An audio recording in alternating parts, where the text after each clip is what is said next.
Saludos amigos de Metro Puerto Rico y bienvenidos a otro Punto por Punto, donde discutimos las noticias de interés con los personajes noticiosos del momento. Hoy nos acompaña el licenciado Anthony Maceira, secretario de Asuntos Públicos de la Fortaleza. Bienvenido acá a Metro, la primera vez en la redacción. O sea, sí, buenas tardes, Ayola, buenas tardes al público que nos sintoniza aquí. Estábamos hablando fuera del aire, que mi primera vez y muy a gusto. Pues qué bueno, que para bien sea, que sea la primera de muchas. Eso es así. Vamos a hablar de inmediato sobre el presupuesto. El gobernador esta mañana hizo un Facebook Live anunciando la erradicación del presupuesto revisado, porque un presupuesto mayor al que ya habían presentado la Junta, el primero era de 9.527, ahora es de 9.624. ¿No les pedía a la Junta recorte? Pues la Junta requiere recortes, pero requiere recortes en ciertos renglones, ¿verdad? Aquí se presentó el presupuesto original, ellos solicitaron recortes en algunas áreas, sugirieron aumentos en otras. Ahí es donde se ve la variación. Este aumento también responde a la reciente ley firmada que sacaría, ¿verdad?, de manos de los municipios la responsabilidad del pago de ACES y PAYGO. Pero al final del día, Ayola, este es el primer presupuesto basado en política pública. Esto es una nueva manera de hacer presupuesto, donde se quiere poder establecer un presupuesto, repito, basado en política pública o policy-based budget, donde se establecen unas prioridades de política pública, como sería en este caso educación, que requieren una inversión significativa al frente para poder encaminar ciertas transformaciones que son mirando ya a términos de 2 o 3 años. Precisamente sobre el dinero para el PAYGO y ACES de los municipios, quería preguntarle de dónde es que van a sacar ese dinero que ahora tiene que estar en el Fondo General, y la Junta ya había anticipado o notificado que no cumple con plan fiscal esa ley. ¿Cómo van a hacerlo? Pues mira, de dónde salían los fondos, pues sale precisamente de ahorros que se han logrado en otros renglones. Lo hemos dicho y se repite, ¿verdad? Se ha logrado un ahorro de cerca de un 20% en gastos operacionales, un ahorro significativo en lo que es la nómina. Se han reducido cerca de 20,000 empleos sin despedir una sola persona, esto a través de programas de transición voluntaria, retiro incentivado, etcétera. Pues se han identificado distintas fuentes que nos permitirían a nosotros, logrando ahorros en una área, poder cubrir estos gastos. En cuanto a la postura de la Junta, que no cumple, ¿verdad? Es nuestra postura, que no sería la primera vez que la Junta de Supervisión Fiscal se equivoca. Todos recordamos que aquí la Junta de Supervisión Fiscal básicamente dijo que si no se reducía la jornada laboral se acababa el mundo. No se redujo, aquí estamos. Que si no se despedían empleados públicos, se acababa el mundo, no se redujo, aquí estamos. Igualmente con la ley 80 y en otras ocasiones, ¿verdad? No sería la primera ni la última vez que la Junta se estaría equivocando. Pero le pregunto, cuando usted me plantea que son ahorros de nómina, ahorros de medidas fiscales, precisamente cuando se hace el plan fiscal se buscan ahorros porque ahora ustedes se tienen que sentar a negociar con unos acreedores. Y entonces, si yo le debo dinero a alguien y de momento digo, miren, encontré estos ahorros, ¿no se supone que vayan a pagar esa deuda? No, Ayola, ¿verdad? Y ahí es donde entra lo que son las funciones de la Junta. La Junta está para distintas cosas, pero en esencia para asistir en la renegociación de la deuda, en poder reaccesar los mercados, certificar un plan fiscal e incentivar el desarrollo económico de Puerto Rico. Nosotros no podemos ver únicamente las medidas de austeridad o las medidas fiscales sin mirar lo que es el desarrollo económico. Pero es que en el plan fiscal estaba, en el pasado estuvo lo de que los municipios pagaran el PAYGO, que los municipios pagaran ¿verdad?, la aportación a salud. Es un cambio entonces.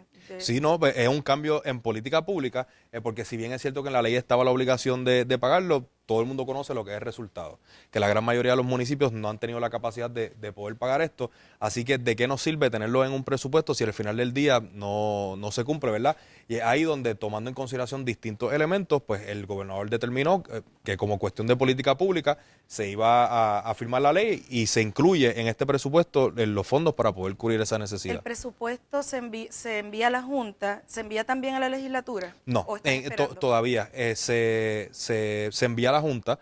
El presupuesto revisado se envió anoche.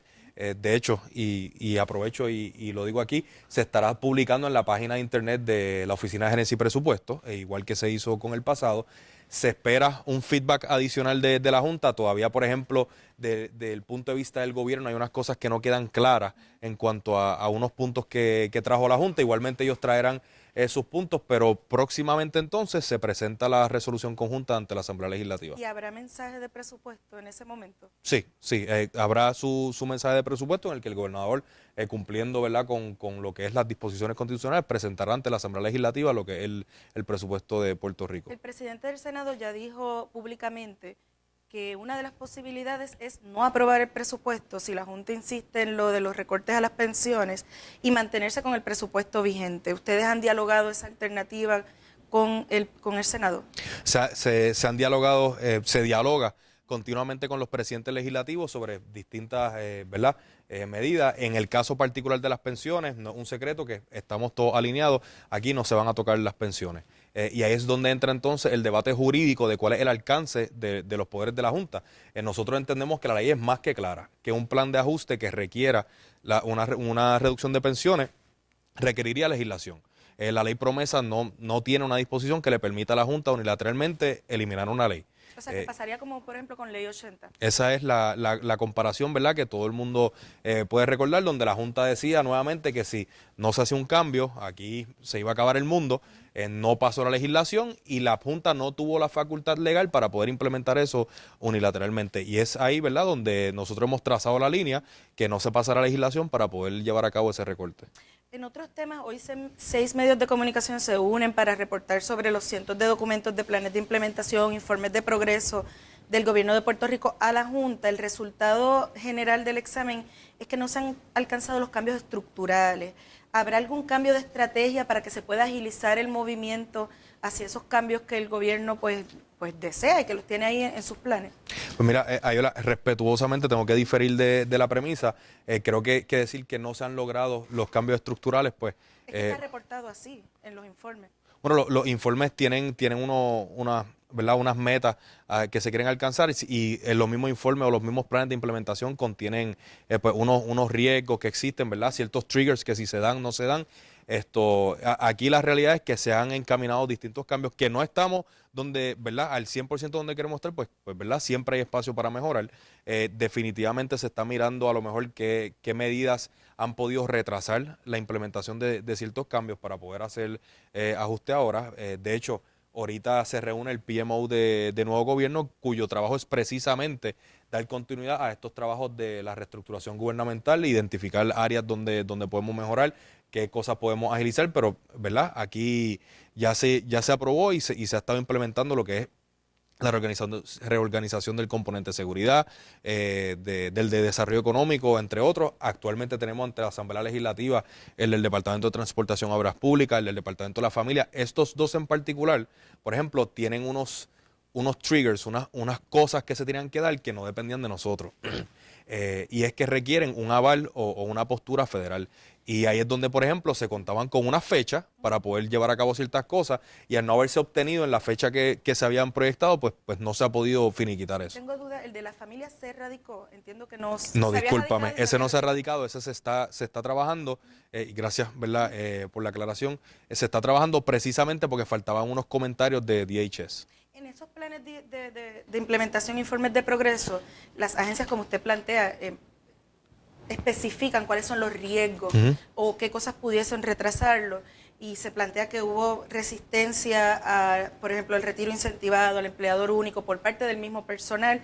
¿Qué se puede hacer entonces para moverlo cuando usted, por ejemplo, el gobierno había apostado grandemente al empleador único y en los mismos planes dicen, mira, una de las banderas es que esto me está retrasando, pero por otro lado Yaresco dice, tú me puedes identificar los retos, tremendo, pero no es una excusa para que no complete el plan? Entonces, ¿cómo van a lidiar con esos retos? Pues mira, por otro lado, la propia señora Yaresco pues dice que el gobierno está cumpliendo con lo que son sus proyecciones.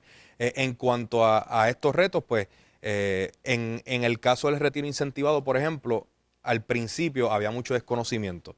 Cuando se empieza a implementar, pues naturalmente empleados de carrera que llevan años ahí, pues ven eso y a lo mejor, ¿verdad?, pues pudo haber cierta resistencia. Aquí me puedo, ¿verdad?, inclusive poner el sombrero de la Autoridad de los Puertos, donde en la primera ventana de transición voluntaria hubo menos participación. Cuando se abrió la segunda, habiendo identificado ya los retos que tuvo la primera, que entre ellos, ¿verdad?, se encontraba, a nuestro entender, la preocupación y falta de información. Pues se hizo una campaña mucho más agresiva, que pudiesen ver los beneficios que esto traía, y pudimos tener un resultado, ¿verdad?, un poquito mejor en esa segunda ronda. Y seguiremos, Ayola, ¿verdad? Hasta el momento nada de lo que se ha hecho es perfecto, no pretendemos que lo sea, pero aprenderemos de la experiencia de estos pasados 2 años para seguir mejorando en estos próximos 2 años que nos quedan. Secretario, ¿por qué hay que llegar a la litigación para que documentos que son de su faz, obviamente públicos, se entreguen a la prensa? ¿Te refieres al caso del Centro de Periodismo Investigativo? Ahí hay que aclarar, ¿verdad?, que los documentos, si bien hay un proceso judicial entablado, el tribunal no ordenó que se entregaran, sino que el gobierno entregó, en este caso, los que tenía a su disposición. Aún queda pendiente lo que son los de las corporaciones De públicas. hecho, están citados. El juez dijo que si no se entregan, tienen que ir el CFO. Pues, en ese particular, ¿verdad? Y para esos que a lo mejor no están tan empapados con el tema, se radicó una demanda a la oficina, contra la oficina del CFO, solicitando los planes de implementación de todo el gobierno. Ellos se entregaron ya los cientos de documentos que tienen referente a las agencias. Ellos no han entregado los de las corporaciones públicas, documentos que, ¿verdad?, aunque nosotros entendemos que se pudieron haber solicitado directamente a las corporaciones, se está evaluando de qué manera entonces el CFO pudiese obtenerlo y facilitarlo. Nosotros, al final del día, toda información que sea pública, protegiendo siempre lo que es información que por su naturaleza es confidencial, o ya sea por algún privilegio o alguna otra consideración, pues que se divulgue, Ayola. Usted, como secretario de Asuntos Públicos, y hablando del CFO, el CFO acaba de publicar un protocolo para solicitar información pública. Ya los gremios periodísticos han levantado bandera. Su predecesor en Fortaleza había iniciado un proceso de diálogo para una ley de transparencia, pero de momento sale este protocolo un poco de manera unilateral. ¿Cómo usted lo ve? ¿Lo ha podido dialogar con el CFO? Pues el CFO estaba fuera de Puerto Rico, llegó hoy, sí conversamos con él por teléfono. ¿Verdad? Él lo hace precisamente en aras de buscar establecer un proceso para estas solicitudes, de cómo se hace, a través de quién. Muchas veces se reciben muchas solicitudes a través de distintas fuentes, y la realidad es que hasta el momento no hay un procedimiento donde uno sepa, pues, X persona es quien está a cargo o se solicitan aquí. ¿Qué es lo que nosotros queremos hacer como secretario de Asuntos Públicos? Pues precisamente lograr aprobar una ley de acceso a la información. Nosotros nos reunimos ya con representantes de uno de los gremios periodísticos. Nos hemos reunido en la Asamblea Legislativa con los proyectos. Actualmente hay 3 versiones, ¿verdad? Cada una tiene sus particularidades. Nosotros lo que estamos buscando es poder trabajar un solo proyecto de ley, ya sea que se acojan las enmiendas de los distintos otros, se haga un sustitutivo, que contenga el insumo de los gremios, y que por fin Puerto Rico va a tener una ley de acceso a la información. Pero mientras eso sucede, se mantiene el protocolo. Los gremios han dicho que en su momento lo retarán, ¿verdad?, cuando se topen con alguna disyuntiva para obtener información, sería retado en los tribunales. Nosotros no vemos por qué deba existir algún obstáculo. Obviamente, ¿verdad?, los gremios estarán en todo su derecho de, si en algún momento se encuentra con algún obstáculo, usar todos los recursos que estén a su disposición. Lo que sí yo le puedo garantizar es que no es la intención obstaculizar. Pero 10 días, por ejemplo, 10 días para solicitar un documento público, ¿le parece un término apropiado? Bueno, es que, ¿verdad? Y aquí es donde viene la interpretación. No es que necesariamente, si Anthony Maceira, director de puertos, le solicita un documento y él lo tiene a la mano, va a esperar 10 días para entregarlo. ¿Verdad? Si es un documento que uno tiene a la mano, que no requiere ninguna ¿verdad?, evaluación adicional, uno la puede entregar al momento. 10 días vendría siendo más bien un término que tiene para hacer la gestión de entregarlo. No sé si me hago entender. Sí, sí. Lo que nosotros no queremos que suceda es lo contrario, que entonces, teniendo un documento que no hay razón de por qué aguantarlo 10 días, pues un empleado público se ampare en eso y diga, yo tengo hasta 10 días para entregarlo, voy a esperar el 10º. Y no quiero quedarme mucho porque esto es un tema a lo mejor que a la gente no es tan masivo como para nosotros, pero nosotros, los que somos medios de comunicación, podemos saber que se determinó este correo electrónico para solicitar una información, pero la realidad es que el derecho a acceso a la información es constitucional, es público, cualquier persona lo puede tener. Entonces, Juana Pérez en Jayuya no va a saber que existe un correo electrónico específico para solicitar ese documento. Entonces, un poco ese protocolo limita lo que es la intención de que todo documento en poder del gobierno es público. Mira, Ayola, precisamente de los elementos que nosotros queremos atender en la ley de acceso a información, es tener uniformidad a través del gobierno. Estoy muy consciente de que no todo el mundo tiene internet, no todo el mundo utiliza internet o simplemente no le gusta usar el internet. Y que cuando se trata de documentos públicos, ¿verdad? Pues a lo mejor limitar la vía por la cual se solicita puede tener su riesgo. Y nosotros buscamos atender todo eso en la ley, que haya un proceso para poder estandarizar, que tengan las protecciones, las guías de cómo se hace de manera adecuada, pero que también haya una razonabilidad dentro de las operaciones del gobierno. En cuanto a las guías establecidas por el CFO, yo anticipo que cualquier persona que tenga que ir a solicitar, ¿verdad?, un documento a la oficina no debe tener complicaciones. Y ya en un último tema, el Ejecutivo había radicado o está apoyando lo de las apuestas deportivas, pero en la Cámara parecería que la medida no tiene los votos en el momento y va a iniciar un proceso de enmiendas. ¿Ustedes están inmersos en esa negociación de enmiendas? Pues Ayola, había trascendido que no se tenían los votos. Eso era básicamente noticia para nosotros. Cuando hicimos el conteo no anticipamos problemas.